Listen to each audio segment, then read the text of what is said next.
Bonjour à tous et merci de nous rejoindre sur RTI 1. Pour commencer, ce télégramme de la présidence de la République de Côte d'Ivoire adressé à son Excellence Monsieur Macky Sall, président de la République du Sénégal. Monsieur le Président et chers frères, la brillante victoire des Lions de la Teranga, l'équipe nationale de football du Sénégal, à la finale de la 33e édition de la Coupe d'Afrique des Nations CAN 2021, ce dimanche 6 février 2022, m'offre l'agréable occasion de vous adresser au nom du peuple et du gouvernement ivoirien, ainsi qu'en mon nom propre, mes très vives et chaleureuses félicitations. Je voudrais également féliciter très chaleureusement les joueurs de l'équipe nationale pour cette belle prestation, l'équipe d'encadrement technique pour son professionnalisme, de même que le frère du Sénégal pour sa forte mobilisation et son soutien constant à la sélection nationale. Ce premier sacre continental du Sénégal, qui nous réjouit tous, est le fruit de plusieurs décennies d'efforts soutenus que je tiens à saluer. Je puis vous assurer que le peuple frère de Côte d'Ivoire partage avec vous ces moments historiques de joie et d'allégresse. Très haute et fraternelle considération, signée Alassane Ouattara, président de la République de Côte d'Ivoire. En Côte d'Ivoire, les échanges entre le ministre d'État, ministre de la Défense, Téné Birahima Ouattara, et le chef d'état-major des armées françaises, Thierry Buchard. Au menu de leurs entretiens, la coopération bilatérale et la lutte contre le terrorisme. Cette rencontre a eu lieu hier dans les locaux du ministère de la Défense dans la commune du Plateau. Plus de détails dans le journal de 13h. Fin du séjour en Côte d'Ivoire de la mission du Fonds monétaire international. À noter, selon cette délégation du FMI, des discussions fructueuses avec les autorités ivoiriennes. Le FMI qui souligne que malgré les difficultés liées au variant Omicron, la Côte d'Ivoire maintient ses objectifs de développement.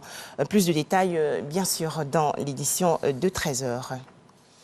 Toujours en Côte d'Ivoire, le ministère de la Promotion de la bonne gouvernance, invité récemment par le Centre d'information et de communication gouvernementale, le CICG.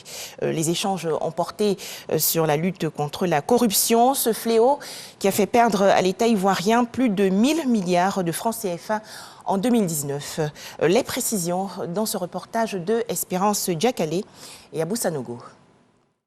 La corruption a fait perdre à la Côte d'Ivoire en 2019 1400 milliards de francs CFA, soit 64% du service de sa dette, selon une étude rendue publique par le ministère de la Promotion, de la bonne gouvernance, du renforcement des capacités et de la lutte contre la corruption.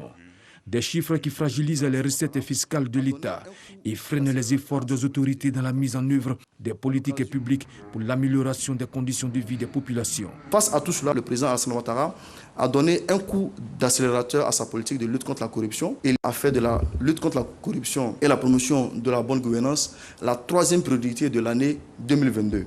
Il y a à peine une semaine, lors du Conseil des ministres, il a réaffirmé et réitéré cet engagement vis-à-vis des gestionnaires des sociétés et établissements publics. Ça vous dit que la question tient au chef de l'État et la question également tient au gouvernement dirigé par son Excellence, Monsieur le Premier ministre Jérôme Patrick Achi. À ce jour, grâce au plan stratégique de développement, 133 missions d'investigation et de vérification des signalisations de corruption ont été réalisées dans certaines administrations et services publics.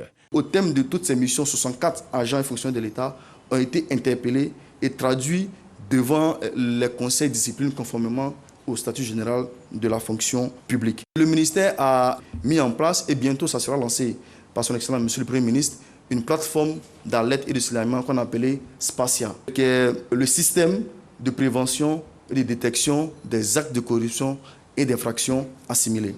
En perspective, plusieurs réformes sont prévues, notamment le renforcement et l'harmonisation du cadre institutionnel et juridique, l'intensification des actions de sensibilisation et de communication en matière de bonne gouvernance en vue de lutter efficacement contre la corruption. En image, la situation en Centrafrique. Le Premier ministre Henri-Marie Dondra a été démis de ses fonctions et remplacé par le ministre de l'économie Félix Moloua. Annonce faite hier par la présidence de la République centrafricaine. Toujours en image, direction le Soudan, où les manifestations contre le coup d'État du 25 octobre dernier ont à nouveau été sévèrement réprimées hier par les forces de l'ordre. Un collectif de médecins fait état de plus d'une centaine de blessés, dont une dizaine par balle. À noter qu'un manifestant est dans un état très critique. Enfin, la tournée du président français Emmanuel Macron en Europe de l'Est au lendemain de sa rencontre avec le président russe Vladimir Poutine, qui s'est dit prêt à des compromis et à se pencher sur les propositions de son homologue français. Emmanuel Macron est attendu aujourd'hui à Kiev, en Ukraine, où il doit rencontrer le président Volodymyr Zelensky. Objectif, tenter de désamorcer la crise en Ukraine. Voilà, merci de nous avoir suivis. À 13h, le journal.